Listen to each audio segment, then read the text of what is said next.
Look at what sits on the shelf in your bathroom. The bottles of shampoo you bought because they were on sale. The lotions that promised something and did not deliver. The drawer under your sink is the same. So is the cabinet where you keep the cleaning supplies. And somewhere in the back of your closet are clothes you bought because they fit, but not because you loved them, and now they hang there month after month, taking up space, reminding you every time you reach past them that you made a mistake. Do you know the tiredness of a full closet? I did, for many years. It is not just the weight of the things, it is the work of managing them. The looking, the sorting, the remembering what you have and where you put it, the moving one thing aside to reach another. It wears on you quietly, and you do not notice it until it stops. I am not going to tell you to throw everything away. That is not how it works. What changed for me was understanding why I held on, and once I understood that, I could finally begin to let go. My name is Keiko Tanaka. I am 78 years old, and I have lived in Kanazawa for more than 50 years in the same small wooden house. For most of those years, that house was full, not just full, too full, closets I could not close easily, drawers that stuck because I had packed them too tightly, shelves lined with things I thought I might need someday, and someday never came. I grew up in the lean years when we wasted nothing, but in the prosperous decades that followed, I accumulated like everyone did. What I felt instead was tired. It took me a long time to understand why. In my 50s, I began to study at a temple, learning the practice of danshari. Refuse what you do not need. Discard what no longer serves. Detach from the weight of holding on. I spent 20 years practicing that, and slowly my home grew quieter, and so did I.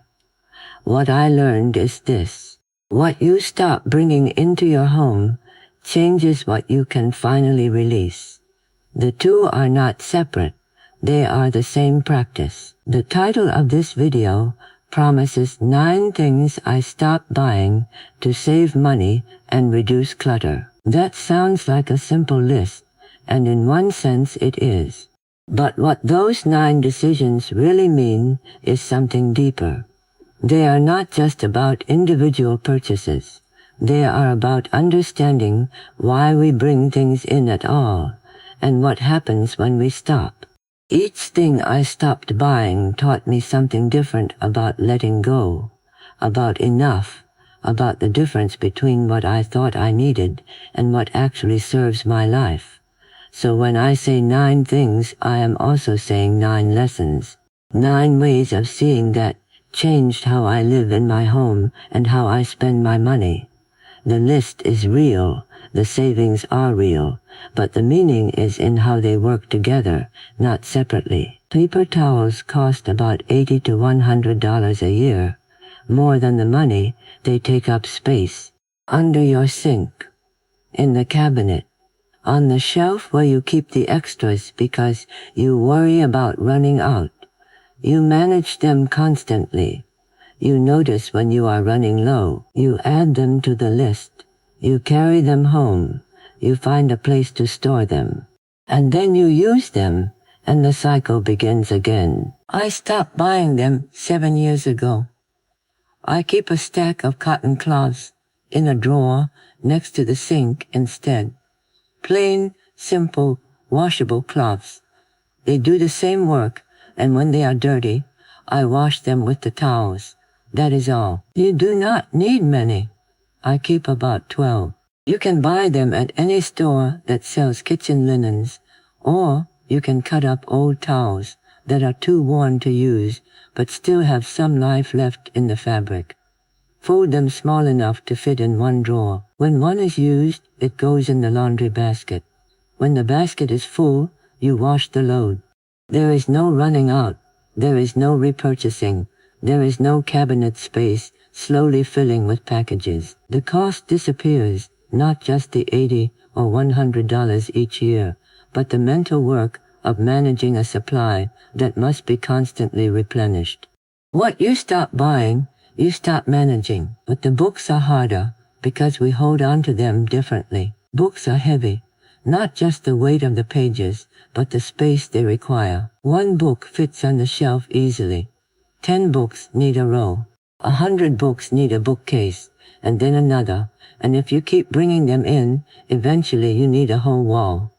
I lived with shelves full of books for decades. Some I had read, some I meant to read someday, some I kept because I thought I might want to read them again, though I never did. The library card in your wallet can replace most of them. You already have it. It costs you nothing, and it gives you access to more books than you could ever fit in your home. When you finish one, you return it, and the space it occupied is gone. E-books work the same way. They cost less than physical copies, and they take up no space at all. But what about the books you love? The ones you return to, the ones that sit beside your bed or on the small table near your chair because you reach for them when you need them. Those are not the problem. The problem is the 50 or 80 or 100 others that surround them. The ones you read once and will not read again. The ones you bought because someone recommended them, but you never opened. The ones that felt important to own at the time, but now they just sit. Keep the ones you return to. Let the rest go.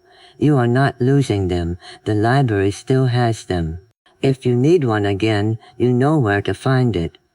What you lose is the shelf space, the dust, the weight of looking at a wall of spines and feeling the quiet guilt of the unread. I kept 7 books.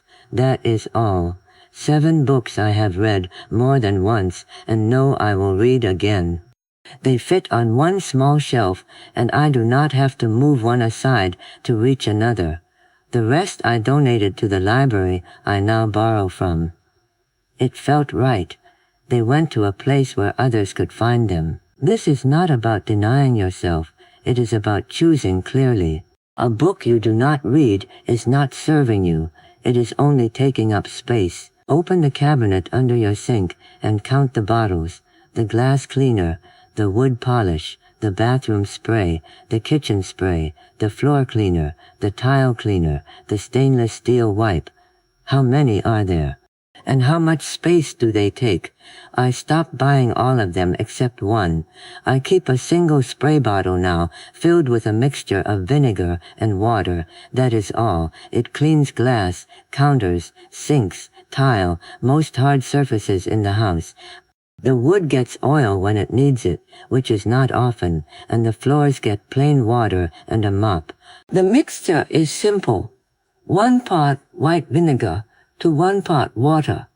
You can buy a gallon of vinegar for about $3, and it will last you months. Pour it into the spray bottle. Add the same amount of water, and you are done. It does not smell pleasant when you first spray it, but the smell fades as it dries. I use it on the kitchen counter after I prepare food, on the bathroom mirror, on the tiles around the sink, on the handles and knobs that collect fingerprints. It cuts through grease and grime without leaving a film, and it does not require gloves or open windows the way the harsher chemicals do. You spray, you wipe, and the surface is clean. The cost is almost nothing. $3 for a gallon of vinegar, and you will dilute that gallon into 2 gallons of cleaner. Compare that to 7 or 8 specialized bottles at $4 or $5 each, replaced every few months. The savings add up quickly, but more than that, you stop managing a collection. 1 bottle is easier to store than 7. 1 bottle does not require sorting through the others to find the right one. The space under my sink is nearly empty now. I keep the vinegar, a box of baking soda, and a bar of soap. That is all I need for the whole house. This next one is harder because it asks you to wait. You see something you want. Maybe it is in a store, or online, or in a catalog that arrived in the mail. It catches your eye. You think about it. You imagine owning it, using it, the space it would fill in your home, or the purpose it would serve. And right there, in that moment, the urge to buy it is strongest. If you act on that urge immediately, you will bring it home. And a month later, or 6 months later, you will look at it sitting on the shelf or in the drawer and wonder why you thought you needed it. I learned to wait. I keep a list, just a piece of paper, folded and tucked into the drawer where I keep the household accounts. When I see something I think I want, I write it down, the name of the thing, the date I wrote it, nothing more, and then I wait 30 days. If, at the end of those 30 days, I still want it and still believe I need it, I consider buying it. Most of the time, I do not. What happens during the wait is this. The urgency fades. The feeling that you must have it right now, that it is exactly what you need, that feeling loses its grip. You forget about it for a few days, then a week. Then you remember it again and realize you have not missed it. You look at the list and see the date, and you understand that if you had bought it the day you wrote it down, it would be sitting in your home right now, taking up space, unused. The things that remain on the list after 30 days are different. They are the ones you return to, the ones you think about more than once, the ones that serve a clear purpose you can name, not just a vague sense of wanting. Those are the ones worth considering. This practice saved me from dozens of purchases over the years. The decorative bowl I saw at the market that I was certain would look perfect on the shelf. The coat I thought I needed because winter was coming, even though I already had 2 coats that fit. The kitchen tool that promised to make chopping faster, though I had managed just fine without it for decades. All of them went on the list. None of them made it past 30 days. Waiting works because it separates want from need. Want is immediate and urgent and often tied to a feeling, not a function. Need is patient. It does not change when you wait. If you need something, you will still need it in 30 days, and the waiting will not have cost you anything. But if you only wanted it, the waiting will show you that. The list gives you that time. It keeps you from acting on impulse, and impulse is what fills a home with things you do not need. A sale is not a reason to buy something. It feels like one. It feels like saving. But saving means keeping money you did not spend.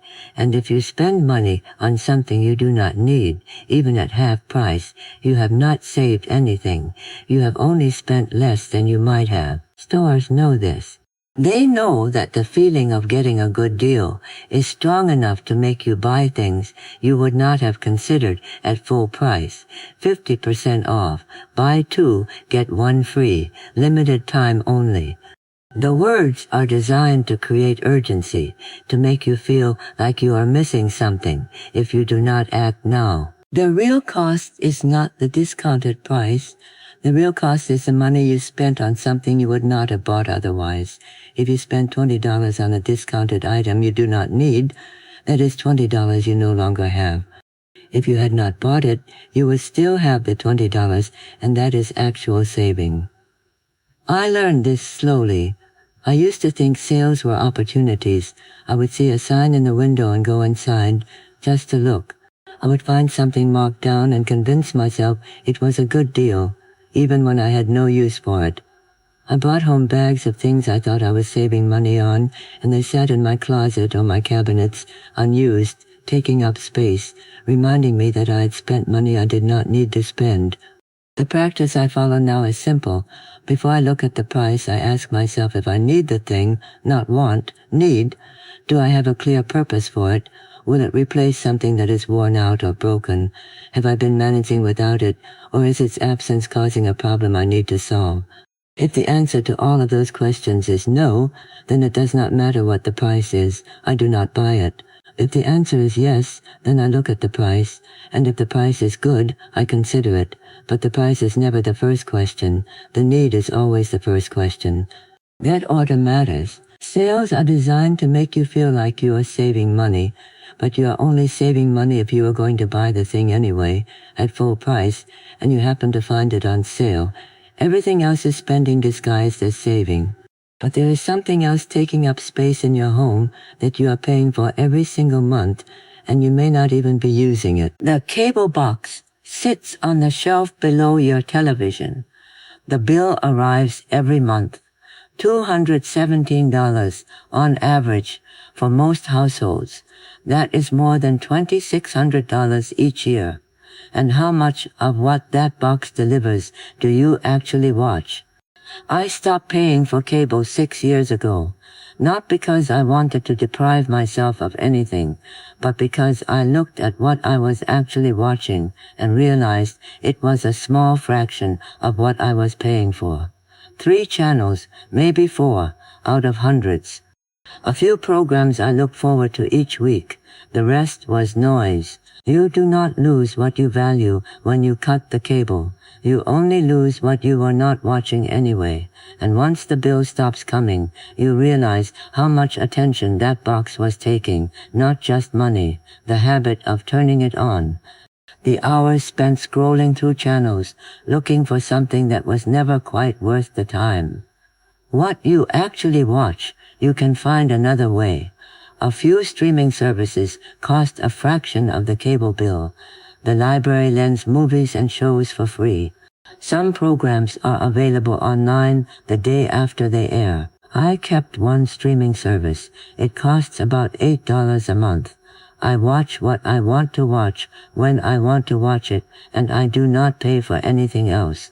The difference between $8 and $217 is $209 every month.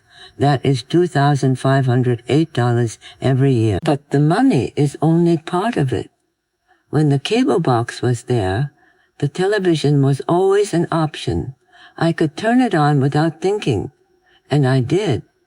It filled the quiet, it filled the evening, it filled the space where I might have sat with a book, or written a letter, or simply looked out the window and let my mind rest. I did not realize how much of my attention it was taking until it was gone. Now the television is something I choose, not something I default to. I watch what I came to watch, and then I turn it off. The rest of the evening is mine again. If you are paying for cable, look at what you actually watch. Write it down. Not what you think you watch, but what you have watched in the last month. Be honest. Then ask yourself if those few programs are worth $217. Even when you are careful about what you bring in, the space you cleared will slowly fill again.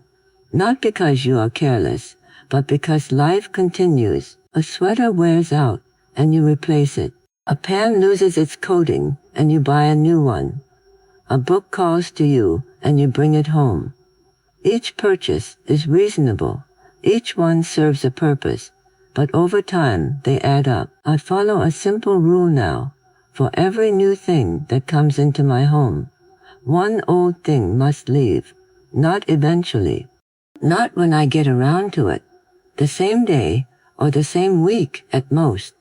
One in, one out, that is all. This is not about punishment.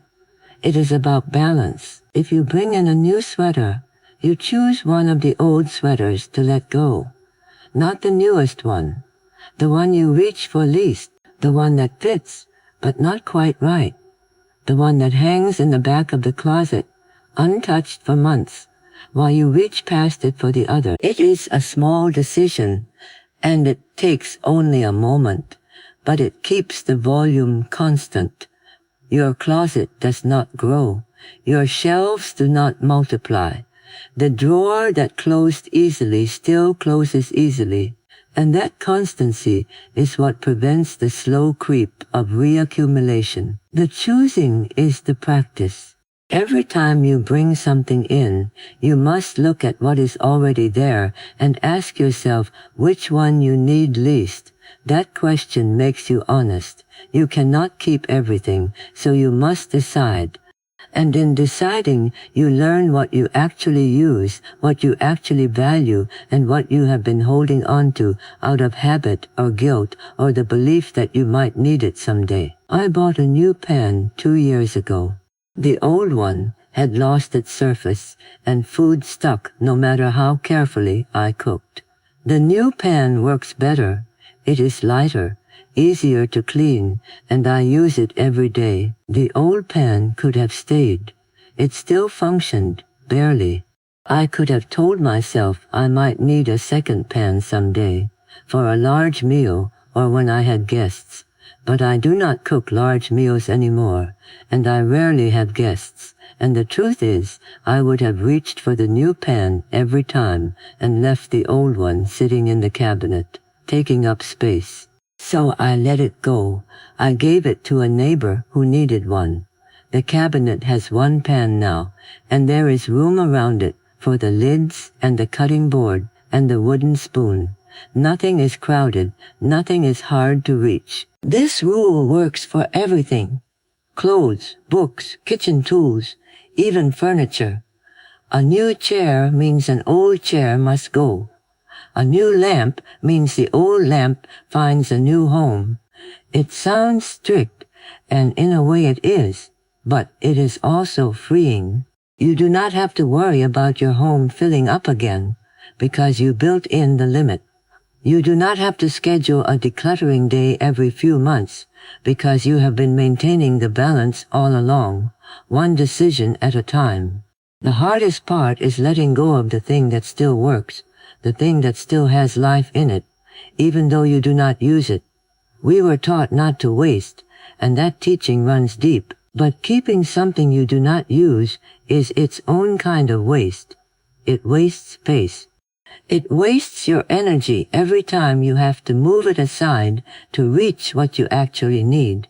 And it wastes a chance for someone else to use it, someone who would value it, someone who needs it now. When I let go of the old pan, I did not throw it away. I gave it to someone who could use it. That is how you honor the teaching not to waste. You do not keep it unused. You pass it on to where it can serve. One in, one out. It is a small rule, but it holds the line. It keeps your home from growing beyond what you can manage. It keeps you honest about what you actually need.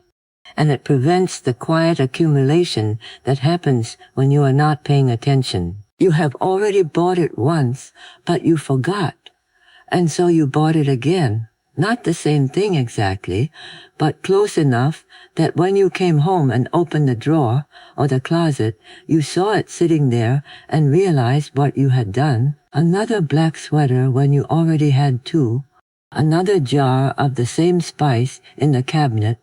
Another notebook. Another pen. Another thing you thought you needed because you could not remember what you already owned. This happens because you cannot see what you have when you are not standing in front of it. The closet is at home. The store is here. The memory is vague. You think you might need it, and the uncertainty is enough to make you buy it, just in case. I take photographs now, not of everything, but of the places where things live, the organized closet, the drawer where I keep the kitchen linens, the cabinet with the cleaning supplies, the shelf where the pantry staples sit.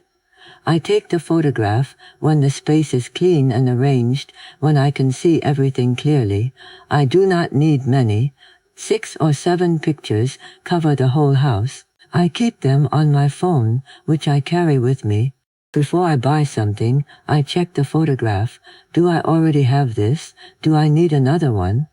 The picture shows me the truth. I do not have to rely on memory. I do not have to guess.